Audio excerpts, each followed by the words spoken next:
এই পবিত্র চাঁদে মহরমের চাঁদে ইমানের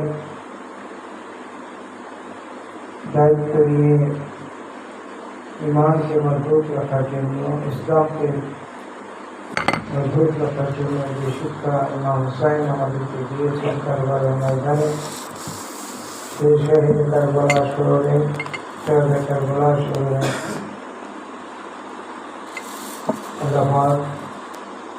আমার রোহানি সন্তান শহীদ ভান্ডারী কারবার ভবনে মাহফিল আমরা যারা অংশগ্রহণ করেছি, আমার রব্বুল আলামিন দয়া করে ভুলভ্রান্তি ক্ষমা করে দিয়ে আমাদের সকলকে তার মকবুল বান্দা নেক বান্দা হিসেবে মঞ্জুর করে সকল বলি আমিন। নূর নবীজির নুরানি কদম মুবারক লাখতুল সালাম, দয়াল নবীজির নুরানি কদম থেকে আমাদের সকলকে ফয়েজ রহমত দিদার এবং জিয়ারত নসিব করুক সকল বলি আমিন।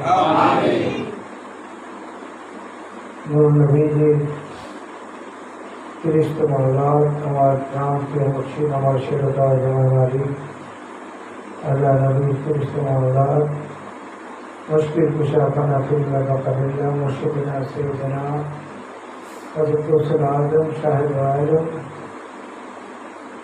মুশকিল কুশা ফানাফিল্লাহ বাকাবিল্লাহ মুর্শিদ বরহম औलद रसूल सल्लल्लाहु अलैहि वसल्लम आला शाह मौलाना सैयद बाबा मुद्दीन अहमद अलसानी वलसानी भंडारी तक़द्दसल्लाहुल अज़ीज़ नशर दरबार शरीफ मुर्शिद बाबा मुद्दीन कदम मुबारक लाखुल सलाम सकल बल आमीन। सावधान अल्लाह ताला सबक से আমাদের সকলকে খায়রুল রহমত এবং বিধান নসিব করে সকল বল আমিন।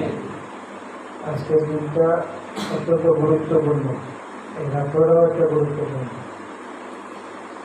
মহরমের আজকে কত তারিখ? 12 তারিখ। শুরু 12 তারিখ কি হয়েছে? শুরু হয়েছে। দিনটাও ফজিলতের দিন। এই দিনে আল্লাহ নবী দুনিয়াতে আগমন করেছেন, তশরিফ এনেছেন। তার রক্ত জিগার, তার পরিবার টুকরা ইমাম হুসাইন, যাকে আল্লাহ এই দুনিয়াতেই পুরস্কার ঘোষণা করেছেন। হাসরের ময়দানে আল্লাহ নবীকে বলেছেন, তোমার এই দুই নাতি হাসরের ময়দানে যুবকদের সত্কার হবে। কোথায় সত্কার হবে? হাসরের ময়দানে যুবকদের সত্কার হবে। ইমাম হুসাইন রাদিয়াল্লাহু তাআলা আনহু এবং ইমাম হাসান আল্লাহ নবী সিজদায় করে নামাজ পড়ছিলেন। ইমাম হুসাইন এসে আল্লাহ নবীর পিঠ মুবারকে উঠে বসেছেন। আল্লাহ থেকে জিবরাইল আলাইহিস সালামকে দিয়ে নবীজির কাছে পরামর্শ পাঠিয়েলেন, জিবরাইল তুমি আমার নবীর কাছে যাও। ইমাম হুসাইন যতক্ষণ পর্যন্ত আল্লাহ নবীর পিঠ মোবারক থেকে না নামবে ততক্ষণ পর্যন্ত জানে সিজদা থেকে যেন উনি না ওঠে। সুবহানাল্লাহ। তো নূরের টুকরা, নূরের হাবিবের নূর পয়দা কি হয়েছে? নূর হয়েছে। পাক পাঞ্জাতনের একদমকে ইমাম হুসাইন, তিনি দুনিয়াতে আল্লাহ নিজেই বলেছেন যে তোমরা যদি, এবং আমার হাবিব সেটাকে সমর্থন জানিয়ে বলেছেন, হে সাহাবীরা তোমরা যদি বেহেশতি মানুষ দেখতে চাও আমার ইমাম হাসান হুসাইনকে তাকে দেখো, ইমাম হাসান হুসাইনকে দেখো। আল্লাহর হাবিবের পর্দার পরে শাসনের ভাগ ছিল হযরত ওমর ফারুক রাদিয়াল্লাহু তাআলা। তার সন্তানও ছিল ইমাম হুসাইন রাদিয়াল্লাহু তাআলা আনহুর সাথে খেলাধুলা করতেন। এই খেলাধুলার অবস্থায় একদিন ইমাম হোসাইন উমর ফারুক রাদিয়াল্লাহু তাআলা আনহুর সন্তানকে একটি গালি দিয়েছেন। কি গালি দিয়েছেন? গোলামের বেটা গোলাম। কি গালি দিয়েছেন? গোলামের বেটা গোলাম। ফারুক আজমের সন্তান, তার কাছে এটা সহ্য হলো না যে ইমাম হোসাইন আমাকে গালি দিল, আমার বাবা ক্ষমতায়, সে যে বাবার কাছে বিচার দিয়েছে। ইমাম হোসাইনকে জিজ্ঞাসা করলেন, হে ইমাম হোসাইন, আপনি কি আমার সন্তানকে গোলামের বেটা গোলাম বলে গালি দিয়েছেন? হ্যাঁ, গালি দিয়েছি। আপনি কি লিখে দিতে পারবেন? হ্যাঁ, আমি লিখে দিতে পারবো। তিনি লিখে দিলেন, গোলামের বেটা গোলাম। পরে এটার ফয়সালার জন্য ঠিক করা হয়েছে, নামাজের বাদে নামাজের এটা ফয়সালা হবে, বিচার হবে। সাহাবীরা খুব হতাশ হয়ে আছেন, সাহাবীরা খুব মনে কষ্ট নিয়ে আছেন, না জানে কি বিচার হয়, কত শক্ত বিচার হয়। এবং ফারুক তো এমনিও তো কি শক্তিশালী এবং শক্ত বিচার, যার মধ্যে কোনো ফয়সা মধ্যে নেই, তিনি কোনো ফয়সার মধ্যে ছিলেন না। সব অস্থির ছিল যে না জানি কত বড় শক্ত বিচার, কঠিন বিচার। যখন জামায়াত হলো, জামায়াতের মধ্যে ফারুক আজম ইমাম হোসেনকে জিজ্ঞাসা করলেন, হে ইমাম হোসেন, আপনি কি আমার সন্তানকে গোলামের বেটা গোলাম বলে গালি দিয়েছেন? হ্যাঁ, আমি গালি দিয়েছি। এটা কি লিখে দিতে পারবেন? তো লিখে দিতে পারব। উনি লিখে দিলেন, গোলামের বেটা গোলাম। ফারুক আজম দুটা চোখের পানি ফেলে দিয়ে কেঁদে কেঁদে সকলের কাছে ফরিয়াদ করলেন, আজকে আমি সার্থক, আজকে আমার জীবন সার্থক হয়েছে যে নবীজির আওলাদ এই দুনিয়াতেই আমাকে এবং আমার বংশধরকে গোলাম হিসাবে কবুল করবে। ইমাম হোসেন সাহাবীকে বলেছেন, আমি ওফাত করার পর এই কাগজটা, এই লেখাটা আমার কাফনের ভিতরে দিয়ে দিই। সেই ইমাম হোসেনকে আপনার মতো আমার মতো হচ্ছেন মুসলমান, মুসলমান না? জি, কেমন মুসলমান? পাক্কা মুসলমান, কোরআনে হাফেজ, নামাজের ইমামতি করেছেন, পঞ্চম সাহাবী হযরত মুআবিয়ার সন্তান, কোরআনে হাফেজ, নামাজে ইমামতি করেছেন এবং পঞ্চম সাহাবী হযরত মুআবিয়া আলাইহিস সালামের সন্তান, রূহানী সন্তান। তার মুসলমানিত্ব ছিল, সকল কিছুই ছিল, এটার মধ্যে কোনো রকমের কার্পণ্য ছিল না। যেদিন এজিদের বিরুদ্ধে উঠে এজিদ যখন ইমাম হোসাইনের বিরুদ্ধে দাঁড়িয়েছেন তলোয়ার নিয়ে, যুদ্ধ ঘোষণা করেছেন নবীর আওলাদের বিরুদ্ধে, ওই হাফেজ, ওই নামাজি, ওই একজন সাহাবীর সন্তান এজিদের আর মুসলমানি, এখান থেকে অনেক কিছু শিক্ষা নেওয়া হচ্ছে।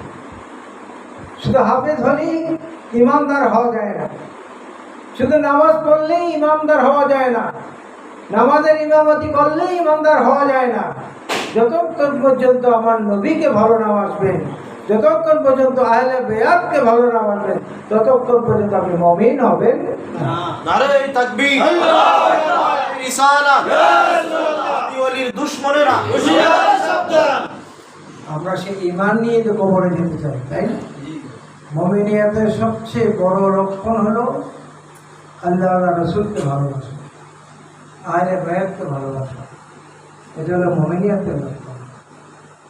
আপনি আমল ভর্তি দিয়ে গেলেন, আমলের কোনো অভাব নাই, কিন্তু আপনার অন্তঃকরণে ঈমান ছিল না, নবীর ভালোবাসা ছিল না, আহলে বায়তের ভালোবাসা ছিল না। ওই আমলগুলি নর্দমায় যেভাবে পড়ে থাকলে যেইভাবে দুর্গন্ধ বের হয়, ওই আমলগুলিও কবরে গেলে সেইভাবে দুর্গন্ধ। আপনার আমলের মধ্যে যদি ত্রুটিও থাকে, মাফ করনেওয়ালাকে আল্লাহ কি গফুর রহিম, আল্লাহ কি গফুর রহিম, রহমানুর রহিম, মাফ করনেওয়ালা আল্লাহ।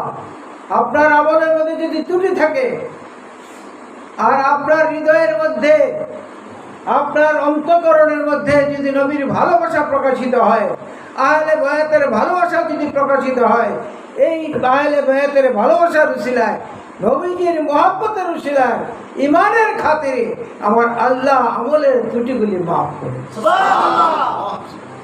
ঠিক কিনা? এজন্য কি আমরা নামাজ ছেড়ে দেবো?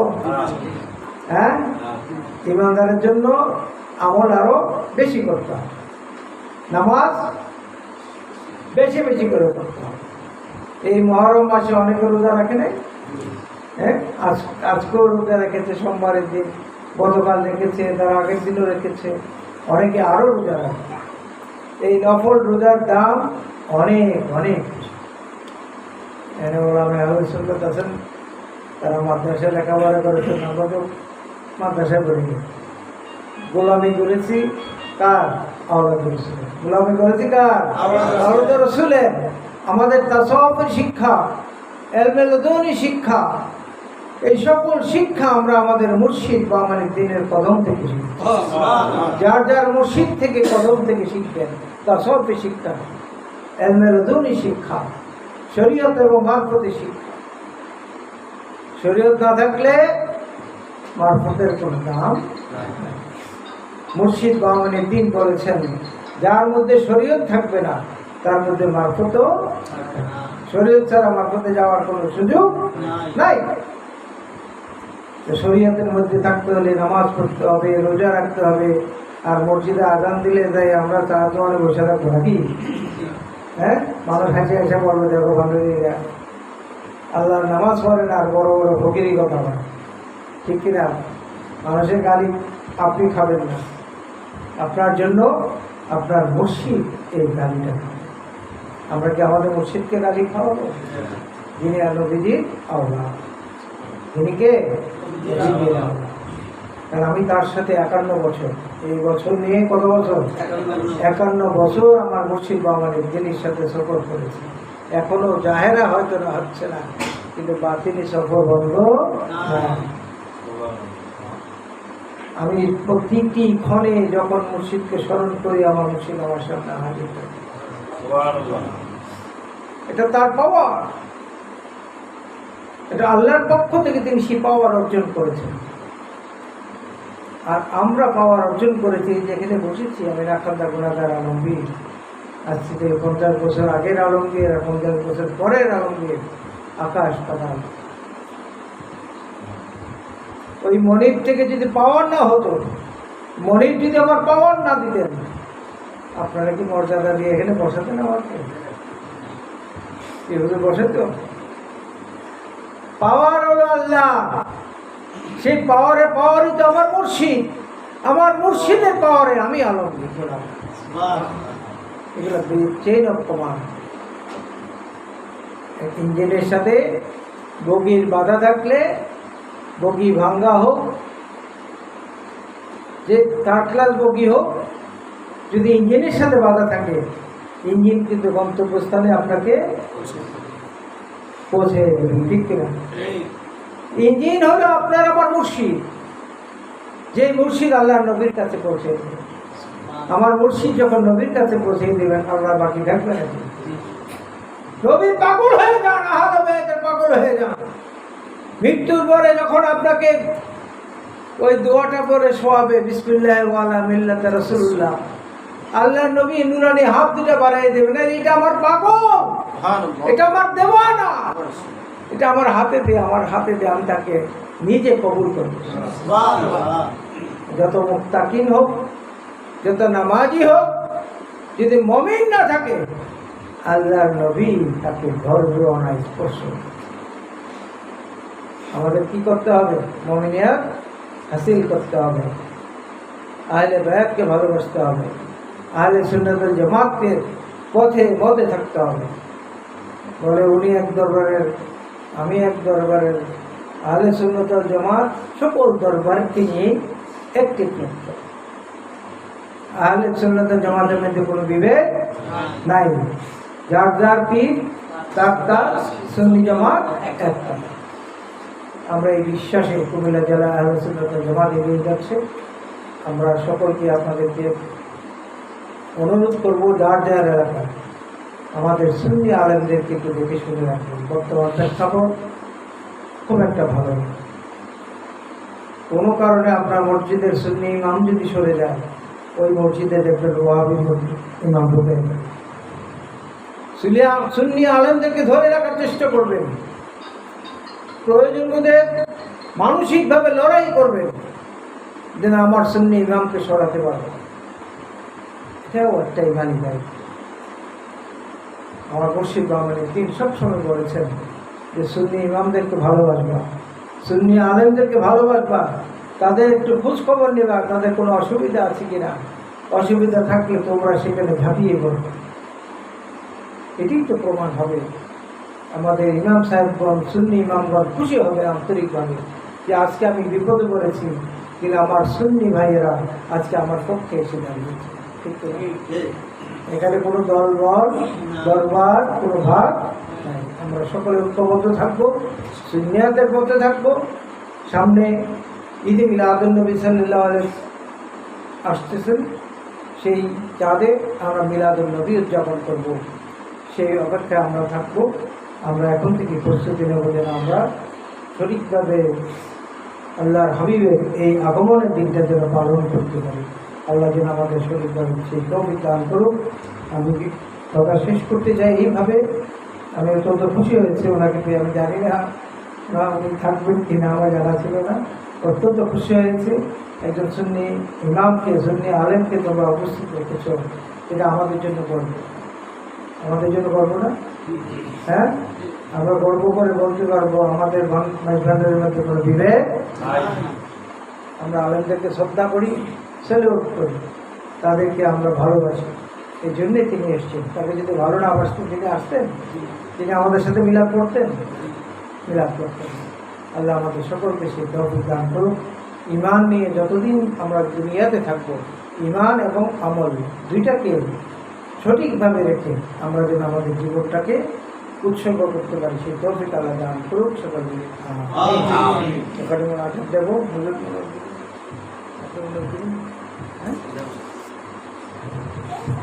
এখনই মোনাজাত দেবো। সকলে যার যার গুনার দিকে খেয়াল করে তওবা ইস্তিগফার পাঠ করুন, 3 বার দরুদ শরীফ পাঠ করুন, সূরা ফাতিহা পাঠ করুন, সূরা ইখলাস পাঠ করুন।